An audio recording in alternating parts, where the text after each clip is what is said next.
Peace and paradigm shifting. It's Coach Twilight. Today we're going to talk about a topic that has been buzzing on the internet. It is about narcissists.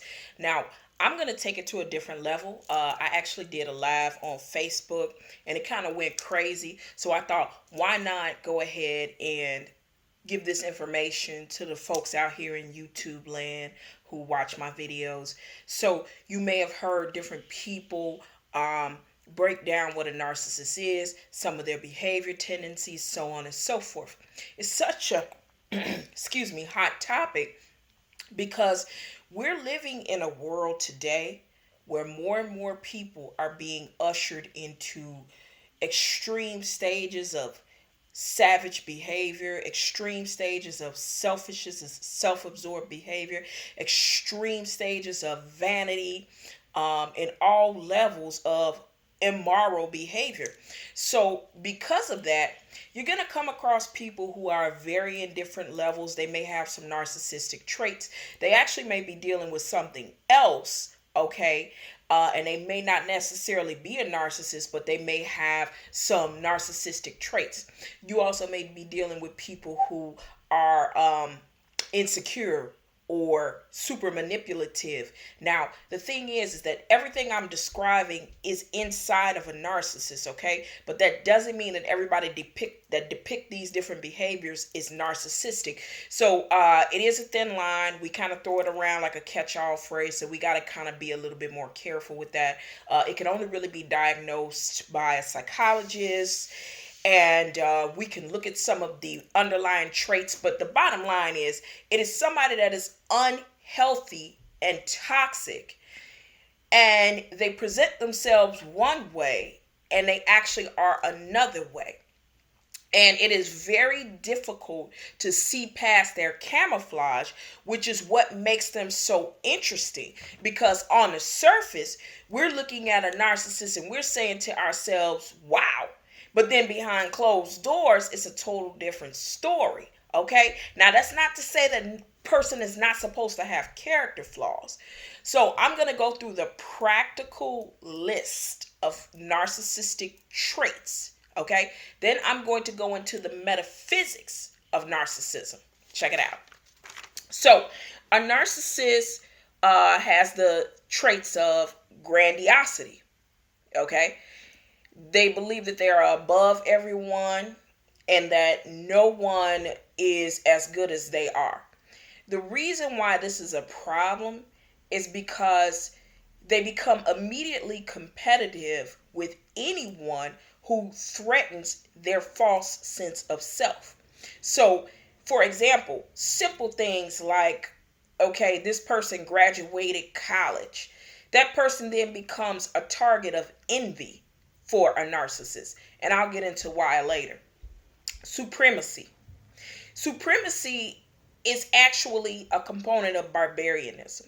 So when we talk about supremacy, we're talking about individuals who are willing to do some, to really violate another human being just to get what they want out of that human being.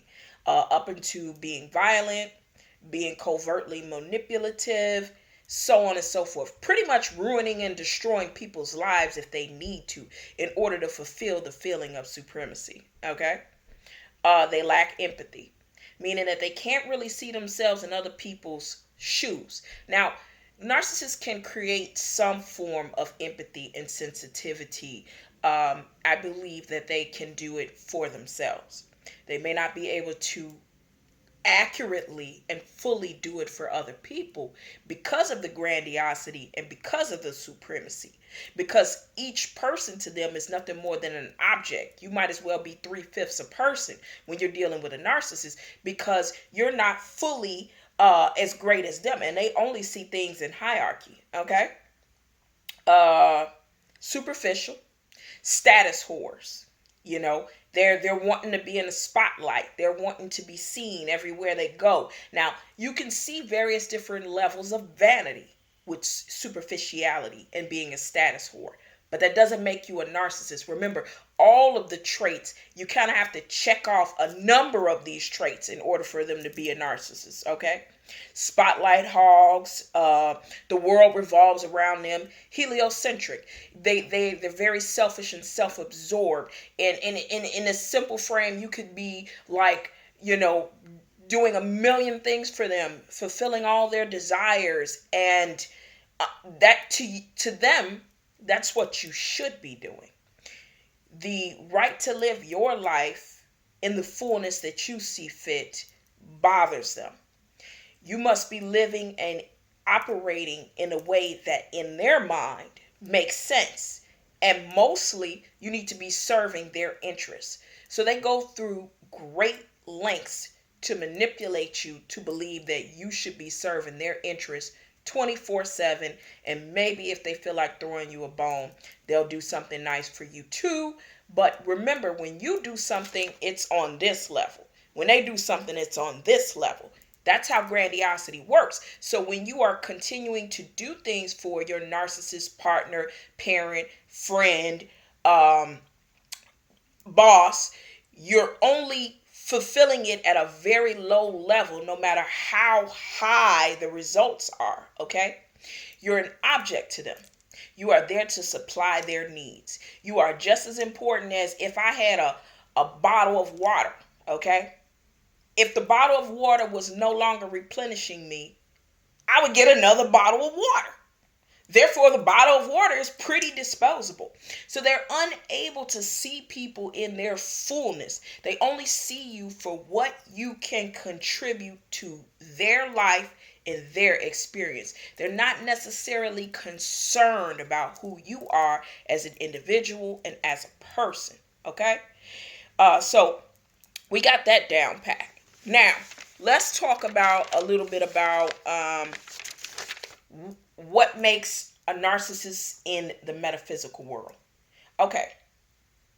A narcissist is a huge black magic magician.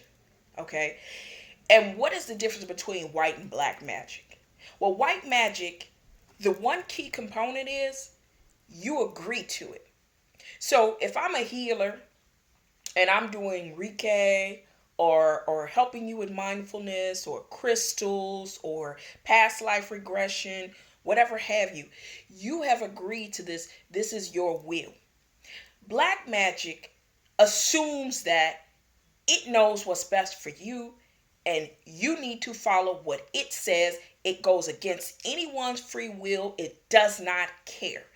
Black magic is very imposing, barbaric, savage. So it creates various different paradigms out of manipulation. And that is the problem with black magic, because it does not give the person the opportunity to agree to it. You only agree to it under deception. You see what I'm saying? You're not agreeing to it under being able to say, well, let me critically think about that. Okay, I've weighed all my options. I guess I want to go with that. No, black magic is more so like, I've decided this is what I want from you. So I'm going to create every situation to make you believe that this is what you think it is. So if you say, for example, you're dating a narcissist and you first meet them, normal human beings, they want love. They want praise. They want adoration. So the narcissist is going to what they call love bomb you. And they're going to heap a whole lot of praise on you. They're going to be calling your phone every day. When you text, they're going to text back. Okay? And the good thing about that, the thing about that is that you're not looking at any Apple text bubbles, waiting on them to respond. You're feeling good. You're feeling valued. You're feeling loved. They know that this is what humans want. Okay? But they themselves are a shell of humans. They are not human. And here is why. So what happens to create a narcissist is two key components. They have to experience some sort of trauma, which leads to soul loss. And they actually have to be one to externalize their power through materialism. I'm going to break that down. When you experience trauma, in this world, in this third dimensional plane, parts of your vital essence could potentially leave you, especially during your developmental stages. And in various different shamanic cultures and spiritual systems, they speak on soul lost. And the Egyptians call this your Ba. This is your essence. This is the part of you that vibrationally was here at the beginning of creation. This is the metaphysical part, okay? And this is what makes you human. See, we have to stop defining human through the fact that you see skin and eyes and nose and someone is talking to you.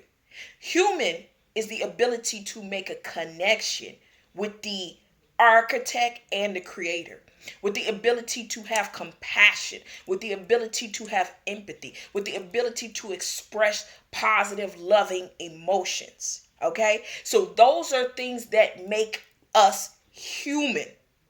See, there's going to come a time where we're going to be introduced to other humanoid creatures and other artificial intelligence creatures, and we're going to be tempted to see them as human and give them the human rights. But the thing is that if you can't make connections with your soul, if you can't be compassionate, if you can't connect to the heart, then you are not human. You are a version of human. You are human-like. Okay? We need to make these distinctions, because when you are dealing with human-like creatures, human-like people, you are dealing with those whose brains are wired differently. Now, I'm going to talk a little bit more about the rewiring of the brain, but I'm going to stay here. So, really, when you're looking at the narcissist and how they came to be, you're looking at someone who experienced trauma, experienced loss of vital life force energy, and externalizes externalizes their power. So, say for example, I go through some terrible trauma as a child. My mother, I saw her being beaten by my father, or my father got into a huge accident and he lost his legs. The things that I'm going to need to do to protect myself and my soul in this case, or even, some of the things that people experience, like being molested. That's a big one, okay? I'm going to do what I got to do because I don't have the proper coping skills to get through this situation. My soul, my vital essence is so in shock, it leaves me. When it leaves you, it leaves a space there. Okay? That space is open to various different astral parasites, what the Christians call demons or archons. Okay? And they are there to fill up that space, because remember, your soul has left. So now you are not vibrating on the frequency of a full and out human. You're vibrating on a lower frequency. So these lower frequency entities attach themselves to you. You become their host. Okay? So as you are now going through your phases in life, you're assigning what you feel is going to be your self-worth. With a narcissist, they get their self-worth from accomplishments and appearing to be the biggest light and the biggest thing in the room. So they now are going through things where in school, they got to get all the straight A's. In sports, they got to be the biggest giant in this sports arena. At cooking, they got to be the best at that. There's various different things they do to assign their self-worth, because remember, they have lost parts of their vital essence, so they can't make that connection back to that human part of themselves. They have to find a carbon copy of that. Now, how is this black magic? Well, what happens is they create alter egos. Okay? So in that whole process of losing your vital essence, you begin to create an alter ego. So for the purpose of this video, let's talk about someone like Eminem. Okay, so think of Eminem. He has three different representations. He has Marshall Mathers, who is his who he was before he became a big rap star. You got Eminem, the lyricist, the rapper, the icon, and then you got Slim Shady, the messy dude who dreams about murdering his family members, so on and so forth. If you know anything about his music, okay? So Marshall Mathers would be the wounded self, the soul that left. And if you listen to his music, Eminem, for example, you'll recognize that Marshall Mathers was the kid who went and lived in a trailer park or on 8 Mile, as the story goes. And he had the mother who was feeding him pills and abusive, and there was probably a lot of sex, drugs, and issues. So to protect himself, he creates an alter ego. That alter ego is Eminem. So now he's channeling lyricism, wordplay.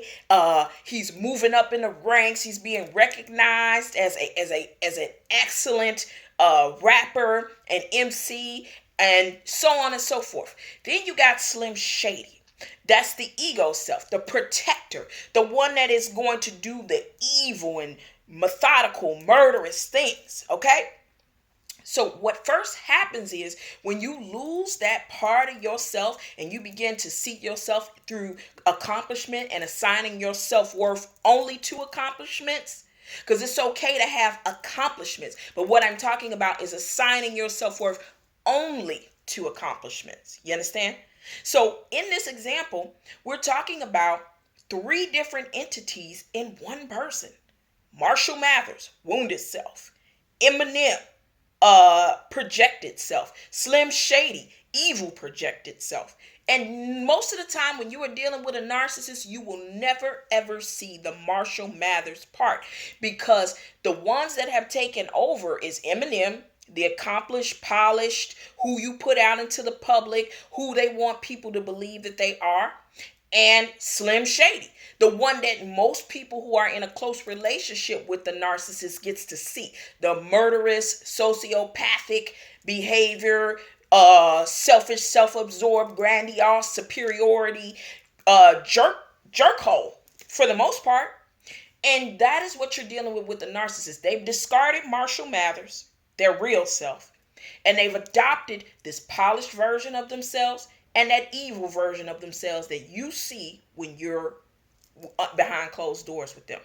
Now, why is something like this going to be important to know in black magic? Because the first form of magic was the magic that they performed on themselves.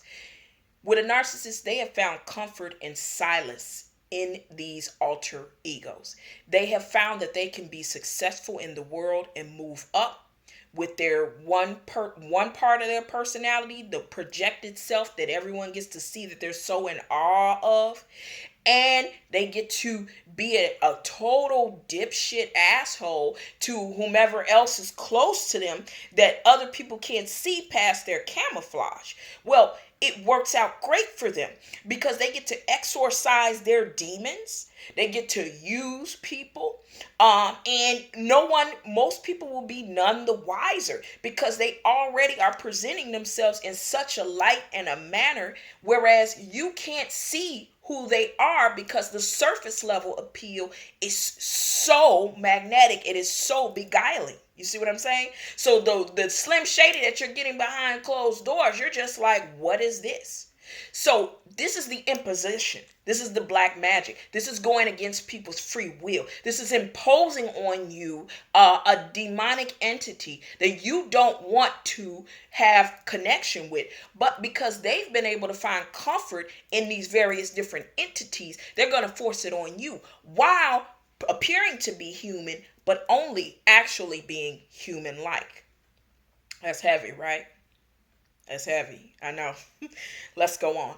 So why is someone like an empath or clairsentient so susceptible to the abuse of a narcissist?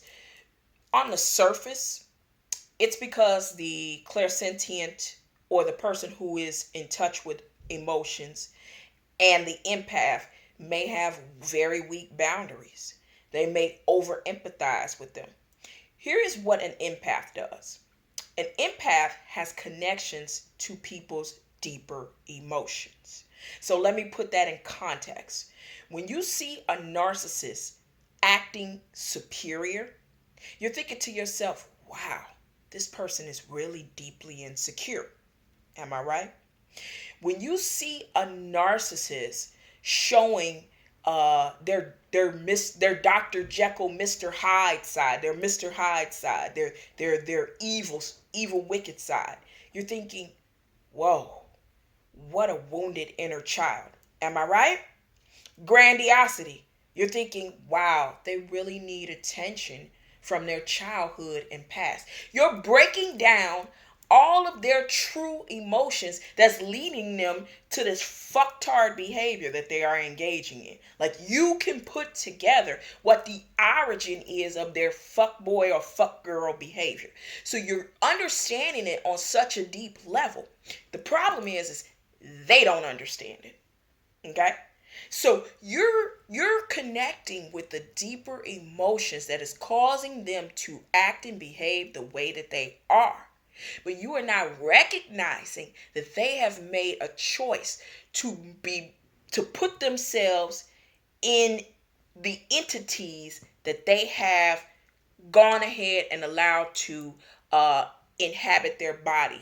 They've gone ahead and allowed these entities to host them. Okay? Because the person that they are is no more. And here's a funny thing.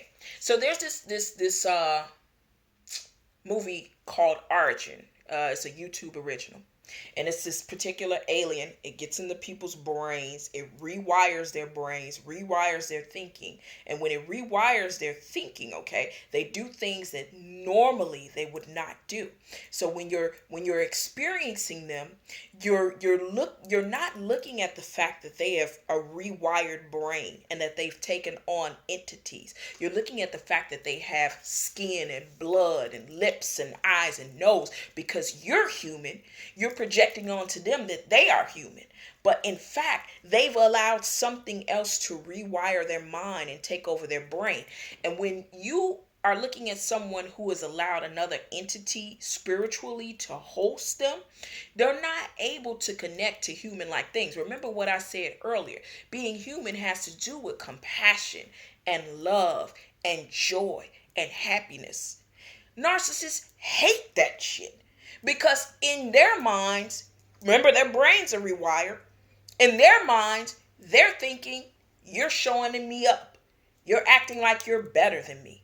It makes them feel inadequate and insecure. So when that particular entity has rewired their brain and taken over their mind, the way that they process things, the way their outlook on life is totally different from the way that a human being would look at life. Okay? So the things that you think that you are doing that is good, they're just looking at it as weakness. So you're trying to be compassionate, patient, allow them the opportunity to grow, to heal, to learn. And the whole time they're thinking to themselves, wow, what a fucking pushover. Wow, I can do whatever I want here. Wow, look at this person. I am so superior to them. They are so beneath me. Look at them. People will never be as great as I am. Wow, look at this fucking idiot working so hard to gain my love and attention. I must be amazing. I must be wonderful. And to see happiness, joy, and genuine sharing emotions and all those things, it sends them into a rage, because it gives them a glimpse of the human experience that they're missing out on. And they can't make sense of it. And they know that it's missing, but that entity that has taken over their brain is telling them, look, this person is trying to show you up. This is a competition. This person is trying to make you look stupid by having a life, by living life and having genuine connections. Okay? So they take it as a competition. They take it as you're trying to step on their shoes. Remember, superiority, grandiosity, world revolve around them, lack of empathy. We're talking about all things within them that lets you know that they're not fully human. So to see human emotions carried out, it just totally pisses them off to the nth degree. So the problem that we have as people is recognizing that, for one, they're not fully human. For two, they do not think like us. For three, they are missing out on the soul within them. They've lost it. Now, my recommendation in reality is for them to potentially try maybe even an exorcist, or maybe even to try to, because the entities that are connected to them probably is not going to leave without some sort of huge fight. Okay, but if you do an exorcist, you want to replace that, or at least before that, help them to get in tune with where their soul is. There's a shamanic principle called, or a process called soul retrieval. You can look that up and Google it. And I think that that may be something that needs to happen, because I don't believe that medical science can help show them the way, because they're already working with a decent amount of intellect, usually a superior amount of intellect. Okay, so giving them behavior tendencies to carry out will only strengthen how they are manipulative. What you will need to do is you will need to help them get back in tune with their soul. Now, the entity that has taken over their mind has given them the feeling that this soul that we're talking about right now is a weakling. Okay, it's a bitch. It's something that's going to be trampled on. It's going to get hurt again. That's why I got hurt the first time. That's why they're projecting these false senses of self that they go through great heights to protect. Okay? So because that entity is feeding them this information, it's stuck in their brain, okay? And it's rewiring their thought processes. They never really want to or desire to get to know that super vulnerable part of them, because they feel that that vulnerable part of them is weak, okay? And it got fucked over the first time. Don't bring it back so it can get fucked over again, but that's the only thing that's going to make them human again. So the process is probably not going to be an easy one. They're probably going to have to break down. They're probably going to have to go through a stint of depression, suicidal thoughts, because to try to make connection again with your soul means you have to be vulnerable, and vulnerability is not anywhere on a narcissist list. So when you are an empath or a clairsentient and you are connecting with the deeper emotions of a narcissist, you must realize that they have taken on a projected self. Even if you connect with their soul and their true spirit, they have not made that connection. They are very apart from that soul and that true spirit. You think that they're tormented and you can love them to fullness again. And unfortunately, what it would take for them to be back a full and whole person is more than a simple couple times of therapy, okay? Narcissists tend to, with their need for superiority and their need to have their ego fed, everyone in their life is a target. You are simply an object to them, okay? And that's why you're so disposable. They despise your human emotions. They despise your genuineness. They want to attach themselves to you so that you can lose part of your identity and you guys become one. You will never be in control of your self-esteem again as long as you partner up with a narcissist. That is why on the surface you have to put strict boundaries down. You have to be a person who never gets in contact with them again, simply because unfortunately they are always looking for an opportunity to manipulate. So things that I normally or you normally would take in and think is beautiful, like, oh, I remember that time we went on a vacation. Oh, I remember that time we experienced this new thing together. Yeah, they know that's what you want because you're a weak human, and they're going to use that against you. But their agenda the whole time is just to subdue you, to subjugate you, for you to be under their superior rule, because without ruling over people, they have no sense of self. Because remember, they are human like. They are not human. Okay? So if you're trying to heal them, you must understand that something much larger, an entity much stronger, has embodied them, and their main objective in everything they do is to gain superiority, to subjugate you, and to make you feel pain and suffering, because another component to superiority is being able to break other people down. So do yourself a favor. Locate the things within you that makes you question your self-worth and heal that. Many people will tell you certain actions and behavior to complete in order to get rid of a narcissist. But what you must do is you must get rid of that internal charge and frequency inside that makes you a vibrational match for a narcissist. You also must say to yourself, what have I learned from this situation? If you go into playing the victim, you will surely attract another one. Okay? And because we live in a society that promotes vanity and selfishness, you're going to come across people who have some of those toxic characteristics. What are you going to do about it? How are you going to handle yourself? You see, you need to be able to respond and not react. I have been through with at least 2 narcissists in my life, one more recently. And in that, I learned that I was still carrying vibrational patterns from childhood that connects me to a sense of, even with all I've accomplished, a sense of not being worthy as much as I should.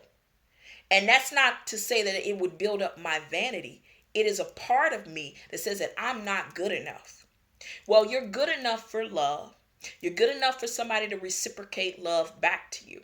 If somebody is bombarding you with all of this attention and all of these various different things, take a step back and really evaluate the character of that person. Don't just go in for the way that they're making you feel, but go in for the way that these people operate as human beings. That's what we need to pay close attention to. Okay? And recognize that also with narcissists, you're not going to know someone's character day one. Even with empaths, as I've said before, we connect to people's deeper emotions, not necessarily their strategies that they're trying to carry out. Okay? So you want to understand that character is only something you can observe over time. So it just takes time nowadays to get to know people, because you don't know what traumas or toxicity that they've been exposed to. You don't know what their true agendas are.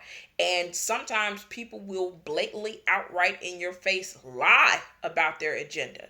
So you don't know until the actions and the words match.